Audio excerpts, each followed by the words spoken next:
Current affairs का जो अगला टॉपिक है वो है आपका 5G से जुड़ा हुआ है। आपको पता है कि भारत में 5G मोबाइल सेवा का शुभारंभ किया जा चुका है। 5G मोबाइल सेवा हमारे यहाँ पे आरंभ हो चुकी है। तो इसका शुभारंभ 1 अक्टूबर 2022 को किया गया था। प्रधानमंत्री नरेंद्र मोदी जी के द्वारा इंडियन मोबाइल कांग्रेस इसका आयोजन किया गया था। इंडियन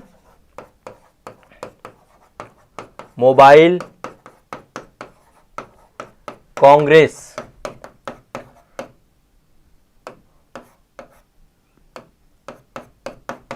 इंडियन मोबाइल कांग्रेस का आयोजन किया गया था। इस मौके पर 1 अक्टूबर 2022 को प्रधानमंत्री नरेंद्र मोदी जी के द्वारा क्या किया गया, इसका आरंभ किया गया। किसका? 5G तकनीकी का, 5th जनरेशन की जो आपकी मोबाइल सेवा है उसका आरंभ किया गया।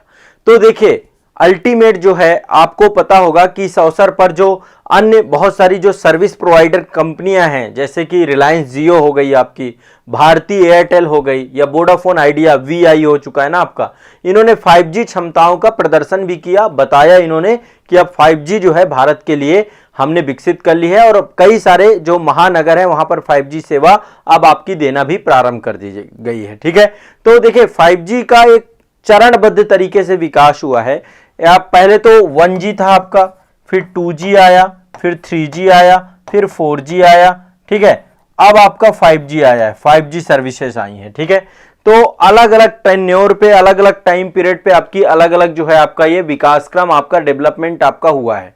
तो यदि मैं आपकी 5वीं पीढ़ी की बात करूं, पहली पीढ़ी की बात करूं, तो ये लगभग आपके 1980 के दशक में जो है आपका ये जो है स्टार्ट हो गया था। 1979 में जो है आपका ये सर्विस आ गई थी, भारत में लॉन्च हो गई थी। तो 1980 में जो है आपका राजीव गांधी सरकार के टाइम पीरियड पे, राजीव गांधी कहें या जनता पार्टी की सरकार थी, उसी टाइम पीरियड पे आपका ये स्टार्ट हो गया था 1G। ठीक है, तो पहले तो 1G ये लगभग इसका टेन्योर में लिखता जाता हूं, सभी का टेन्योर आपको ध्यान रखें। 1980 के दशक में जब जनता पार्टी सरकार थी तब की बात है ये 1G आपकी फर्स्ट जनरेशन। 2G जो आपका स्टार्ट हुआ है राजीव गांधी के बाद, जो है जब आपके नरसिम्हा, वो माफ करिएगा, जो आपके मुझे नाम थोड़ा सा 1991 में थे आपके PV नरसिम्हा राव, है ना, उनके टाइम पीरियड पे आपका जो है ये आ चुका है 2G। और 2G के बाद 3G जो आपका है, 3G आपका 1998 में आया है, 1998 में। इसके बाद 4G आप सभी को पता है बड़ा रेवोल्यूशन था 2008 के बाद, मतलब इसको लेकर के काम करना चालू कर दिया गया और फिर गति से जियो ने काम किया इसको लेकर के। और अभी 2020 में आपका 5G जो है ये जो है आपका इस पे कार्य स्टार्ट हो गया था। तो ये टाइम पीरियड है, ये टेन्योर है जब भारत में मोबाइल सेवा को लेकर के अलग अलग संस्थाएं जो आपकी आई हैं। तो देखिए 1G जो आपकी है, फर्स्ट जनरेशन मोबाइल सर्विसेज जो आपकी थी, ये एनालॉग रेडियो पर काम करती थी। इनसे केवल वॉइस कॉल की जा सकती थी, वॉइस कॉल की जा सकती थी और बहुत ज्यादा स्पीड नहीं थी। मात्र सिर्फ और सिर्फ जो है, मैं एक बार आपको दिखाता हूं, इनका पूरा एक विकास क्रम होगा, डेवलपमेंट होगा। मात्र 50 kbps ये स्पीड थी इनकी, kbps, है ना। तो ये आपका फर्स्ट जनरेशन जो आपका मोबाइल का था, ये 1979 पे स्टार्ट हुआ और 50 kbps के आसपास स्पीड थी। 2G की बात करें तो 1991 में स्टार्ट हुआ और इसमें जो है एक तरीके से डिजिटल सिग्नल्स का प्रयोग किया गया। पहले तो एनालॉग सिग्नल था, फिर डिजिटल सिग्नल का प्रयोग किया गया और इसकी स्पीड बढ़ करके जो है आपकी लगभग मैक्सिमम स्पीड 250 kbps थी। 2G हो सकता है आप लोगों ने चलाया हो, है ना। 2G अभी काफी पुराना नहीं है, 2G नेटवर्क हमने काफी चलाया है। तो ये आपका, इसके बाद 3G तो सभी ने चलाया होगा, लगभग इस जनरेशन के जितने भी बच्चे हैं सभी ने 2G सर्विसेज को जरूर चलाया होगा। तो इसमें जो गति थी वो गति काफी बढ़ी है आपकी, और लगभग इसकी जो गति थी लगभग आपकी 384 kbps के आसपास थी। इसके बाद 4G ये सबसे बड़ा रेवोल्यूशन था। फिर रिलायंस जियो ने डेटा बहुत सस्ता किया और इसको लॉन्च किया, लगभग 1 Gbps, ठीक है, 1 गीगाबाइट पर सेकेंड जो है इसकी स्पीड बढ़ी, गति बढ़ी। लेकिन अब जो 5G सर्विसेज आ गई हैं तो गति आपकी लगभग हो चुकी है 20 Gbps। 20 गीगाबाइट आपकी जो है यहाँ पे बैंडविड्थ भी आपकी बढ़ जाएगी, आपकी स्पीड भी बढ़ जाएगी, गति भी बढ़ जाएगी। तो अब आपको पता है कि आने वाले समय पे अब जो है मोबाइल की दुनिया चल रही है, मोबाइल का युग चल रहा है, और ऐसे में बहुत तेजी से मोबाइल ब्रॉडबैंड पे काम होना चालू हो जाएगा। बहुत सारे इंटरनेट ऑफ थिंग्स जो है इनके भी गति का विकास होगा। जैसे 4G से काम बहुत तेजी से होने लगा है। बाकी बहुत बड़े स्तर पे आर्टिफिशियल इंटेलिजेंस हो गया, कंप्यूटिंग हो गया आपका, या फिर आपका जो है क्लाउड डेटा स्टोरेज की बात हो गई, ये बिग डेटा की बात हो गई, जितना भी मशीन लर्निंग की बात हो गई, ये सब आपके इंटरनेट से जुड़ जाएंगे। तो 5G सर्विसेज लॉन्च हो चुकी है इंडिया में, और इसकी सेवाएं महानगरों में दी जानी भी प्रारंभ कर दी गई हैं। ठीक है, तो 5G सर्विसेज आ चुकी हैं, और 5G सर्विसेज को लेकर के ये कब लॉन्च की गई, जब इंडियन मोबाइल कांग्रेस का आयोजन हुआ था। तो इंडियन मोबाइल कांग्रेस के आयोजन में ही इसको 1 अक्टूबर 2022 को प्रधानमंत्री नरेंद्र मोदी जी के द्वारा जारी किया गया। ठीक है, और इसके तहत जो भारतीय एयरटेल है उसके चेयरमैन है सुनील मित्तल साहब, उनके द्वारा 8 शहरों में, दिल्ली, मुंबई, चेन्नई, बेंगलुरु, हैदराबाद, सिलीगुड़ी, नागपुर, वाराणसी, वहां पर जो है ये 8 शहरों में सेवा को उपलब्ध कराने की बात कही गई। एक बार फिर से मैं 8 शहरों के नाम ले रहा हूं। 8 शहर कौन कौन से हैं? एक तो हमारा दिल्ली है, मुंबई है, चेन्नई है, बेंगलुरु है, हैदराबाद है, सिलीगुड़ी पश्चिम बंगाल में पड़ता है, और नागपुर और वाराणसी। ठीक है, इस सेवा को उपलब्ध कराने की बात की गई। ठीक है, तो 5G सर्विसेज लॉन्च हो चुकी है। इंडियन मोबाइल कांग्रेस पे ये सर्विस लॉन्च की गई थी। ठीक है, तो पहला करंट अफेयर्स है आपका। इसके बाद नेक्स्ट करंट अफेयर्स की बात करते हैं। अगला है आपका जो है, ये कल मैंने आपको बताया था सौराष्ट्र तमिल संगमम की बात की थी। अब हमारा है काशी तमिल संगमम। काशी तमिल संगमम जो है इसका आयोजन 17 नवंबर से लेकर के 16 दिसंबर तक हुआ था। 17 नवंबर से लेकर के 16 दिसंबर 2022 तक आपका काशी तमिल संगमम का आयोजन किया गया था। क्या है ये? काशी तमिल संगमम का आयोजन किया गया था। ठीक है, और इसका आयोजन हुआ बनारस हिंदू विश्वविद्यालय में, वाराणसी में इसका आयोजन हुआ। कहां हुआ इसका आयोजन? BHU में हुआ। ठीक है, ये आपका यही है आपका। ठीक है, काशी तमिल संगमम को लेकर के चर्चा है ये। तो इसको जो है आपका बनारस हिंदू विश्वविद्यालय और IIT मद्रास दोनों के सहयोग से जो है आपका ये काशी तमिल संगमम का आयोजन किया गया था। ठीक है, अब इसका उद्देश्य क्या है? इसका उद्देश्य है जो भारत की प्राचीनतम संस्कृति है, चाहे वो तमिल संस्कृति हो या काशी संस्कृति हो, इससे जुड़े हुए जितने भी विशेष पक्षकार हैं, चाहे वो आध्यात्मिक जगत से जुड़े हुए लोग हों, चाहे सांस्कृतिक जगत से जुड़े हुए लोग हों, चाहे वास्तुकला, साहित्य, व्यापार, शिक्षा, कला, नृत्य, संगीत, भाषा, यानी संस्कृत के जितने भी पक्ष हो सकते हैं, उससे जुड़े हुए जितने भी लोग तमिल क्षेत्र से हैं और उत्तर भारत में काशी क्षेत्र से हैं, इन सभी को विचारों के आदान प्रदान के लिए एक मंच एस्टैब्लिशमेंट करना। ठीक है, तो काशी तमिल संगमम आपका जो है भारत के जो है संस्कृति को इस्टेब्लिशमेंट करने के लिए, चाहे वो स्पिरिचुअल हो, चाहे वो कल्चरल हो, चाहे वो आपका आर्किटेक्चर से जुड़ा हो, वास्तुकला से, चाहे वो लिटरेचर से जुड़ा हो, साहित्य से, चाहे वो ट्रेड हो यानी व्यापार से, और इसके अलावा एजुकेशन हो गया, आर्ट हो गया, डांस हो गया आपका, है ना, संगीत हो गया, या फिर जो लैंग्वेज है, भाषाओं के आदान प्रदान के लिए एक मंच इस्टेब्लिश करने को लेकर काम किया गया। ये पूरा 1 महीने तक कार्यक्रम चला है आपका। तमिलनाडु और काशी के 1500 से ज्यादा कलाकार यहां पर आए हैं। 300 से ज्यादा यहां पे विशिष्ट मतलब अतिथि थे। तो 1500 से ज्यादा कलाकारों ने इसमें जो है कार्य किया। और इस कार्यक्रम में जो है प्रधानमंत्री नरेंद्र मोदी जी के द्वारा एक पुस्तक थी तिरुक्कुल्लुवर, है ना, तिरुक्कुल्लर, ये प्रसिद्ध पुस्तक है। इसका 13 भाषाओं में अनुवाद का विमोचन किया गया। तिरुक्कुल्लुवर ये तमिल पुस्तक है आपकी संगम काल की। तो ये आपको ध्यान रखना है। काशी तमिल संगमम का आयोजन कहां किया गया? BHU में, बनारस में, बनारस हिंदू विश्वविद्यालय। किस लिए? उत्तर भारत और दक्षिण भारत की संस्कृति को एक मंच प्रदान करने के लिए। ठीक है, स्पष्ट है। चलिए, ये बहुत सिंपल से चीजें हैं, याद करते रहना है, लिखते जाना है, समझते जाना है। ठीक है, चलिए, तो सौराष्ट्र तमिल संगमम कल बताया था मैंने। तो सौराष्ट्र तमिल संगमम में जो लोग पलायन कर गए हैं सौराष्ट्र से, गुजरात से, उनके लिए वो 3000 लोग आए थे, वो संगमम आपका हुआ था। ये आपका काशी तमिल संगमम है, ये कल्चर से जुड़ा हुआ है। ठीक है, नेक्स्ट है भारत का सबसे बड़ा हॉकी स्टेडियम बनाया गया है। भारत का सबसे बड़ा हॉकी स्टेडियम बनाया गया है। भारत का सबसे बड़ा हॉकी स्टेडियम बनाया गया है। यह आपका 5 जनवरी 2023 को, 5 जनवरी 2023 को, ठीक है, भारत का सबसे बड़ा हॉकी स्टेडियम। इसका उद्घाटन किसने किया? नवीन पटनायक जी ने। कौन है? मुख्यमंत्री उड़ीसा नवीन पटनायक जी।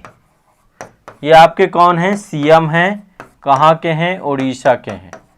उड़ीसा सीएम हैं आपके, ठीक है, उड़ीसा सीएम है नवीन पटनायक, ये मुख्यमंत्री हैं उड़ीसा के, ठीक है। उद्घाटन स्थल इन्होंने कहां पे उद्घाटन किया? राउरकेला में, उड़ीसा राउरकेला में इन्होंने इसका उद्घाटन किया है। तो इसका नाम क्या है? स्टेडियम का नाम है बिरसा मुंडा अंतरराष्ट्रीय हॉकी स्टेडियम, ठीक है, बिरसा मुंडा अंतरराष्ट्रीय हॉकी स्टेडियम, ठीक है। तो ये क्या है आपका? भारत का सबसे बड़ा हॉकी स्टेडियम का उद्घाटन किया गया है। कहां पे? उड़ीसा में, ठीक है। तो ये आपको ध्यान रखना है, क्लियर है, स्पष्ट है। और 13 जनवरी 2023 को यहां पर जो है पुरुष हॉकी विश्व कप का भी आयोजन किया गया है, और ये भी ध्यान रखिएगा। तो ये एक आपका जो है भारत का सबसे बड़ा हॉकी स्टेडियम बनाया गया है उड़ीसा राउरकेला में, ध्यान रखना है इसको, ठीक है। चलिए आगे चलते हैं। देखिए जयपुर राजभवन में एक उद्यान बनाया गया जिसका नाम है संविधान उद्यान। पहला बार ये कॉन्सेप्ट सुन रहे होंगे आप, संविधान उद्यान बनाया गया है। उद्यान मतलब कि ये एक ओपन एरिया है। उद्यान का मतलब आप सभी जानते हैं, उपवन की बात हो रही है या पार्क की बात हो रही है। तो यहाँ पे भारतीय संविधान को लेकर के बहुत सारी चीजें बनाई गई हैं। राजभवन जो है ना, आपको पता है राजभवन में राज्यपाल रहते हैं, तो जो जयपुर का राजभवन है वहां पर क्या बनाया गया है? वहां पर जो है आपका संविधान भवन बनाया गया, कुछ संविधान उद्यान बनाया गया है। जैसे देखिए संविधान की पुस्तक को यहाँ पर मंचित किया गया है ना, और कई हर जगह पे संविधान से जुड़ी हुई जितनी भी यहाँ पे चीजें हैं सभी को यहाँ पे दिखाया गया है। राष्ट्रीय ध्वज का भी पोस्ट यहाँ पे उद्घाटन किया गया, मयूर स्तंभ बनाया गया एक आपका। तो संविधान से जुड़े हुए जितने भी हमारे मूल्य हैं, वैल्यू हैं, उनको यहाँ पे लिखा भी गया है, दिखाया भी गया है। तो संविधान उद्यान इसका नाम रखा गया है। इसका उद्घाटन हमारी राष्ट्रपति द्रौपदी मुर्मू जी के द्वारा किया गया है, ठीक है। भारत की राष्ट्रपति द्रौपदी मुर्मू जी के द्वारा इसका उद्घाटन किया गया है। कहां पर? राजभवन में, ध्यान रखना है, राजभवन में। अभी यहाँ के जो राज्यपाल हैं वो श्री कलराज मिश्र जी हैं। ये आप देख पा रहे होंगे, राष्ट्रपति जी हैं, कलराज मिश्र जी हैं, और ये गहलोत साहब हैं, ठीक है, अशोक गहलोत साहब हैं, ठीक है।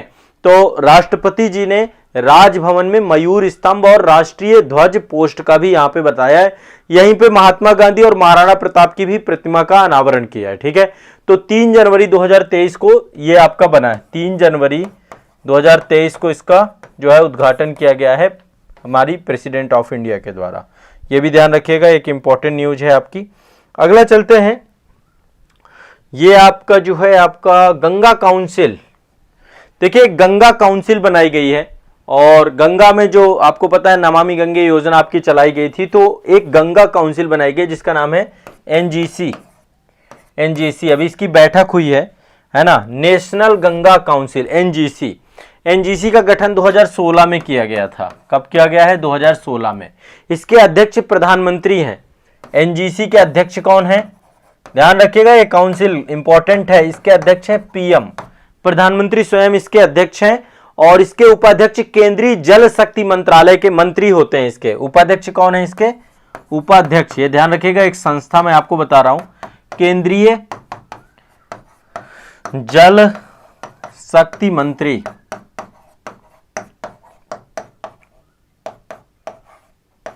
हाँ, समझ में आ रहा है ना सभी को?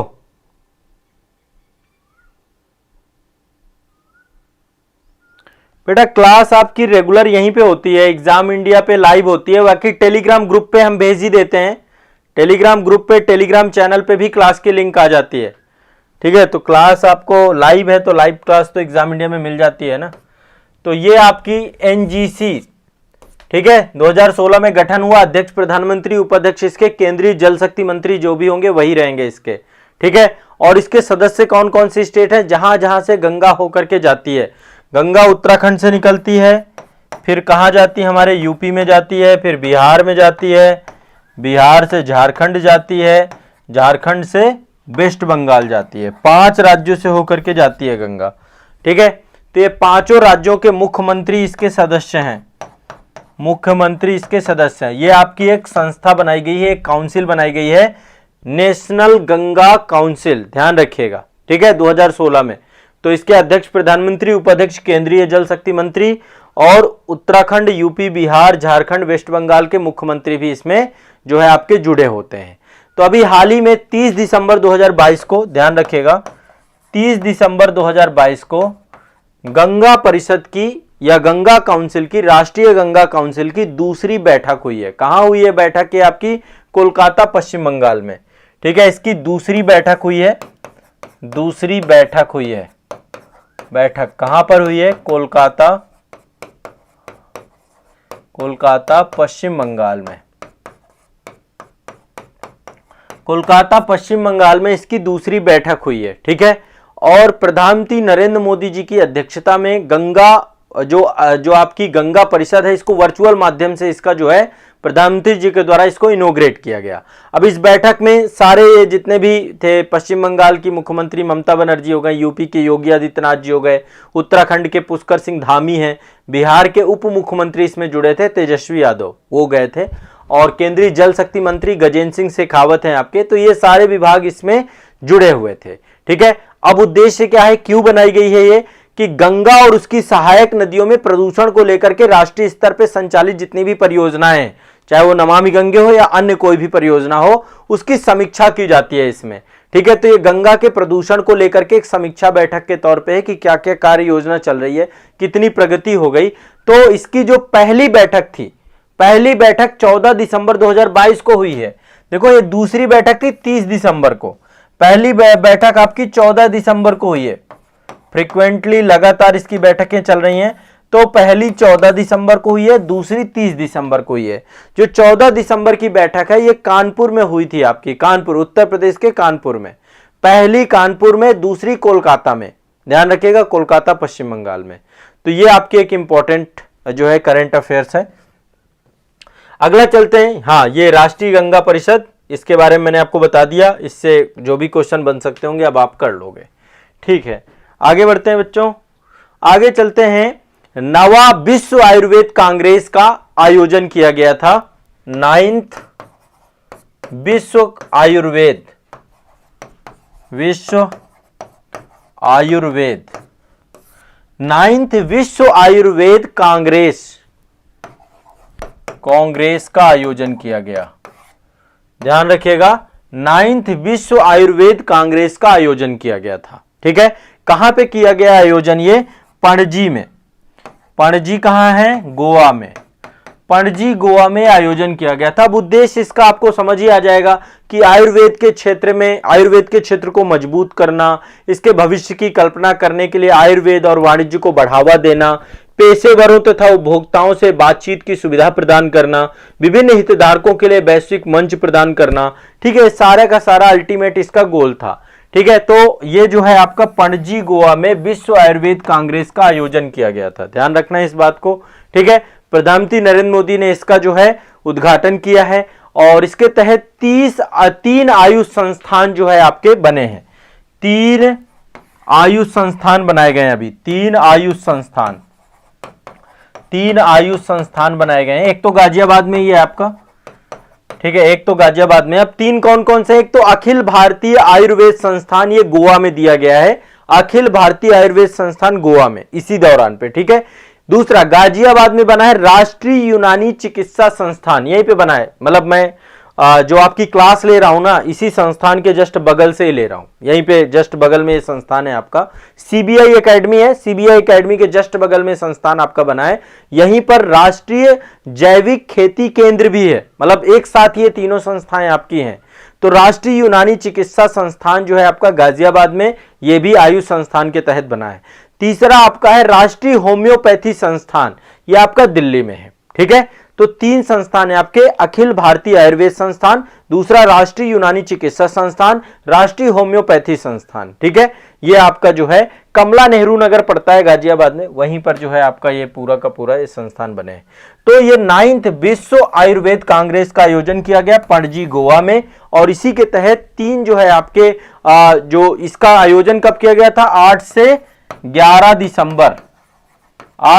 दिसंबर 2022 को इसका आयोजन हुआ था। 8 से 11 दिसंबर 2022 पणजी गोवा में। उद्देश्य क्या है, आयुर्वेद के क्षेत्र को इस्टेब्लिशमेंट करना, उसके भविष्य की कल्पना करना, आयुर्वेद को वाणिज्य को बढ़ावा देना, आयुर्वेद के क्षेत्र में प्रगति करना, ये इसका अल्टीमेट गोल है। ठीक है, तो उद्देश्य इसका क्या है, आयुर्वेद फॉर वन हेल्थ, मतलब विश्व के लिए आयुर्वेद को एक तरीके से सशक्त बनाना, महत्वपूर्ण बनाना। ठीक है, तो ये आपको ध्यान रखना है। क्लियर है, स्पष्ट है सभी को।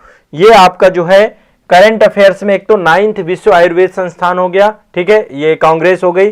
राष्ट्रीय गंगा परिषद के बारे में चर्चा में बता दी, इसकी दूसरी मीटिंग हुई है। ये आपका जो है संविधान उद्यान बनाया गया है जयपुर के राजभवन में। ये आपका जो है भारत का सबसे बड़ा हॉकी का ग्राउंड उड़ीसा में बना है आपका, ठीक है, राउरकेला में। इसके बाद जो है आपका ये नेक्स्ट है, ये काशी तमिल संगमम के बारे में मैंने बताया, BHU में आपकी हुई है। और 5G तकनीकी का इनोग्रेशन आपका 1 अक्टूबर 2022 में हो गया था, तो ये इसके बारे में चर्चा हुई। आज के करंट अफेयर्स के इतने महत्वपूर्ण टॉपिक हैं। देखिए, मैं सिलेक्टिव करंट अफेयर्स आपको पढ़ा रहा हूं, बस ये करंट अफेयर्स आपको रटने हैं, इनके ही जुड़े हुए नोट्स बनाने हैं, और आपके करंट अफेयर्स की ये गति चलती रहेगी। जो इंपॉर्टेंट घटनाक्रम होते जा रहे हैं उनको मैं आपको करवाता जाऊंगा। ठीक है, चलिए।